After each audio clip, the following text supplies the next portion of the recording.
Bismillahirrahmanirrahim. Assalamu alaikum students. Today we are going to discuss the new topic and it is regarding the measurement of the domestic output and national income. As you can see, there are two different phrases which are being used within this topic. It means one is the domestic output, another one is the national income. So what do we mean by the domestic output?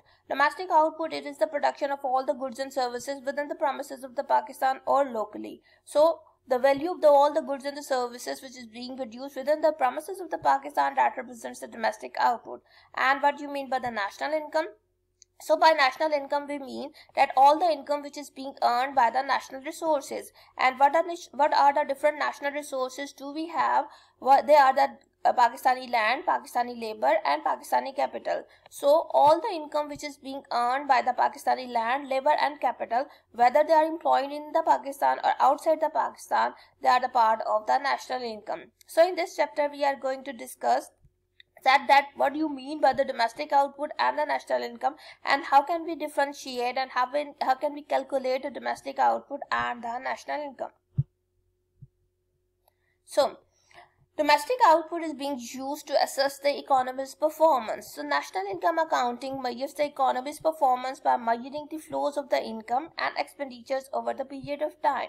As you understand that the difference between the income which is being generated for the different resources, that represents the revenue, and the expenditure. So difference between the revenues and the expenditure, they are going to determine the health of the economy. And the national income accounts serve a similar purpose for the economy as do the income statements for the business firms. In case of the business firms, the income statements are composed of the inflow and outflow of the money. Same is the case in terms of the national income accounts, that it measures the inflow and outflow of the dollars. The consistent definition of the terms and the measurement techniques allows to use the national accounts in comparing the conditions over time and across countries. So how we are going to assess our economy's performance? In case of the Pakistan, the same process is being followed by the America, the same process is being followed by the China, the same process is being followed by the India, so that we can compare our economy's performance with that of the other countries. And not only this is consistent for different countries, it is consistent over time. We can compare the performance of the economic performance of the PTI with that of the PMLN or with that of the People's Party, or we can compare the economist performance of all the democratic governments with that of the martial law governments. So how we are able to compare the economics performance of all these different eras? It is by the use of the consistent definition of the terms and the measurement techniques. The national income accounts provides a basis for the appropriate public policies to improve the economic performance. Now, why do we need to measure all these things? Why do we need to assess the economy's performance? Because it not only states about the health of the economy, but it also helps us to formulate the public policies that how can we improve our economic performance. National Income Accounting Bureau of the Economic Analysis compiles the national income and the product accounts. And why it needs to compile the analysis? Because of the fact it wants to assess the health of the economy. It wants to know what is the present situation of the economy, and it also helps you to formulate the policy. National income accounting measure से हम क्या करते हैं? इससे हमें अपनी economy की health का पता चलता है और इससे हमें ये पता चलता है कि हमें किस किस्म की पॉलिसी बनानी चाहिए. So, how do we want to find out the assess the health of the economy? By comparing the level of the production at regular intervals. Regular interval means it could be monthly basis, it could be the weekly basis, and we want to know, we have measured that what is the level of the production in terms of the agriculture, in terms of the manufacturing, or in terms of the services sector, and track the long run course of the economy.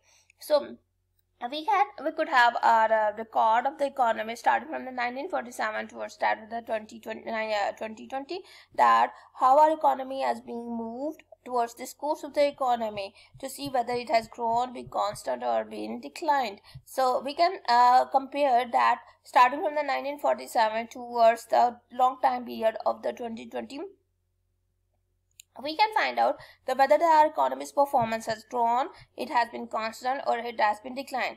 ये बिल्कुल उसी तरीके से है जिस तरीके से आपका CGPA कैलकुलेट किया जाता है. आपका CGPA एक सेमेस्टर का, अगर आप अपने CGPA को कंपेयर करें एक सेमेस्टर के दूसरे सेमेस्टर से, ये आपको बताता है कि आपकी परफॉर्मेंस बढ़ी है, कांस्टेंट रही है या डिक्लाइन की है.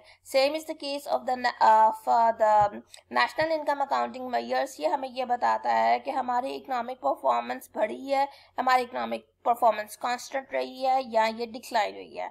सो if you compare your CGPAs, it is going to give you some policy. It will help you to formulate some policy that you should increase your struggle, you should increase your time devoted towards your studies. Same is the case. ये पाकिस्तान के case में ये बताता है या बाकी सारे मुल्कों के केस में ये बताता है that how can we can formulate the policy. And how do we formulate the policy? How can we safeguard and improve the economy's health? Now, in case of the Pakistan, consider the case of the Pakistan, there are three important sectors which are contributing towards the GDP. One is the manufacturing sector, other one is the services sector, and third one is the agriculture sector. So if we compare the economic performance of all these sectors from the 2011 towards the 2019, the contribution of the agriculture sector was about 21.6% and today it's about 18.5%. In case of the industry, it was 21% in 2011 and today it is 20%. It is about stagnant. And out of the services sector, it was about 57.4% in the 2011 and now it is about 61.2%. It has been increased. So these values are going to help us that how we can first of all that what is the performance of these sectors over a period of time, and how we can improve and how we can formulate different policies in order to improve these outcomes. So the gross domestic product. So gross domestic product means gross means total, domestic means local, and product means the production. So by this word or phrase, that is the gross domestic product, it means it is the production of all the goods and the services which are being produced within the premises of Pakistan over the time period of 1 year. So this is the definition of the gross domestic product, and this indicator is being used in order to measure the economy's performance. That what is the economic performance of the Pakistan over the past 2 years. We can easily examine it by seeing this value that represents the gross domestic product. So the primary measure of the economy's performance is the annual total output of the goods and the services. So it's the market value of all the goods and the services which are being produced within a country for the time period of 1 year. There are several ways to measure the aggregate output depending upon how one wishes to define an economy. In case of the Pakistan, we are going to define the economy in case of the whole country, and it is the production of the goods and the services. We have gathered both the components in terms of the output, that it is the market value of all the goods and the services which are being produced within the premises of Pakistan for the time period of 1 year. So measure of the aggregate output, GDP, is the monetary value. Monetary value means it is the something which is relevant towards the money that represents the market value or the total market value of the final goods and the services. This is the word which is different for you, that is the final goods. So what do you mean by the final goods? Final goods are those goods in which the further value addition is not possible. Final goods and services produced within the country in the time period of 1 year. So different specifications are being attached with this gross domestic product.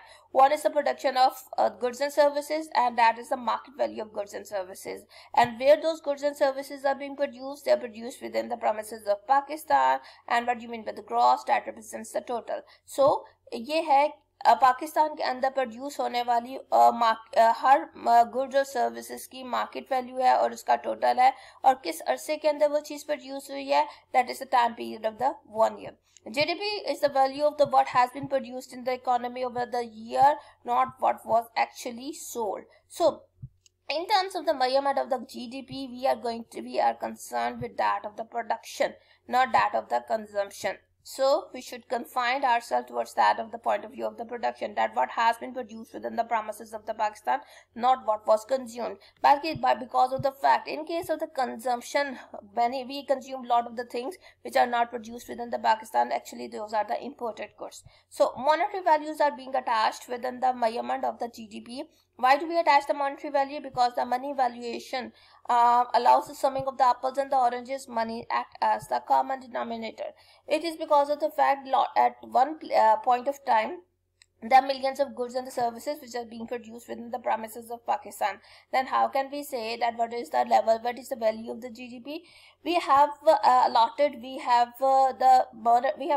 monetary value to all those millions of the goods, and we have summed up that value up to some common amount, and that amount is actually the GDP. So the monetary valuation allows us to make it simple for us that what is actually the income of the Pakistan, or what is actually the market value of all the goods and the services, ranging from a needle towards that of an aeroplane that has been produced within the premises of the Pakistan for the time period of the 1 year, and that represents the value of the GDP. So the gross domestic product actually क्या होता है? ये पाकिस्तान में produce होने वाली सारी की सारी चीजें जितनी भी हैं उनकी मार्केट वैल्यू होती है किस मुद्दत के लिए, for the time period of 1 year. और वो चीज़ें कौन सी होती हैं? They are the final goods and services. Final goods वो होती है जिसके अंदर further value addition is not possible.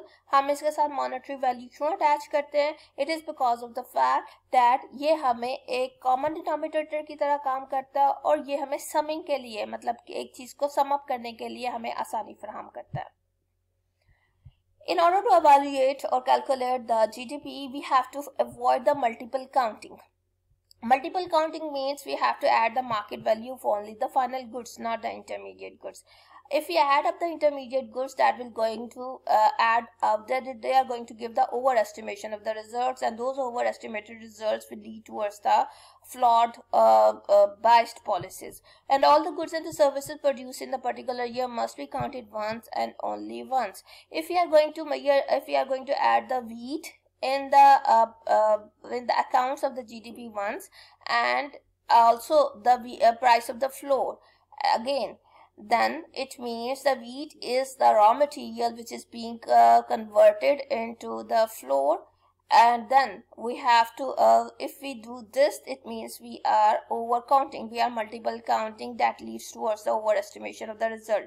So we have to add the value of the final good. If the flour is the final good, then the price of the wheat will not be added. The price of the flour will be added only once. In the price of the flour, the price of the wheat will be added automatically. GDP includes only the market value of the final goods and ignore the intermediate goods altogether, because the price of the intermediate goods is being added into the prices of the final goods automatically. We have to ignore the intermediate goods. Intermediate goods and the services are that are purchased for the resale or the further processing or the manufacturing. So इसमें ये है, अगर हम GDP को count करना चाहते हैं तो हमें सिर्फ प्राइसेस वो लेनी है जो कि सिर्फ फाइनल गुड्स की हैं. हमें सारी की सारी इंटरमीडिएट गुड्स की प्राइसेस को इग्नोर करना है.